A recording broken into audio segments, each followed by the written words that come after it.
মহিলা বক্তা টোন দিয়ে ওয়াজ করতেছে, হাইরে টোন, ঠিক কিনা? মহিলা মহিলা ওয়াজ করতেছে। আরে মহিলা ওয়াজ করো, কোরআন শোনা আগে তুমি মানো। মহিলাদের কণ্ঠ পর্যন্ত শরীয়তে কোনো পুরুষ শোনা হারাম, ঠিক কিনা? পর্দা করা ফরজ, আল্লাহ পাক ফরজ করে দিয়েছে।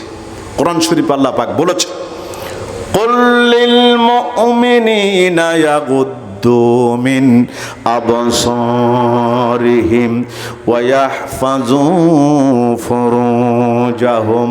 আল্লাহ রাব্বুল আলামিন বলেন, পর্দা রক্ষা করতে বলেছেন। ওয়া কুল লিল মুমিনাতি ইয়াগুদ্দুনা মিন আবসারিহিন্না ওয়া ইয়াহফাযনা ফুরুজাহুন্না। নারীদেরকে পর্দা রক্ষা করতে বলেছেন। পর্দা রক্ষা করা ফরজ, ওয়াজ করা ফরজ নয়।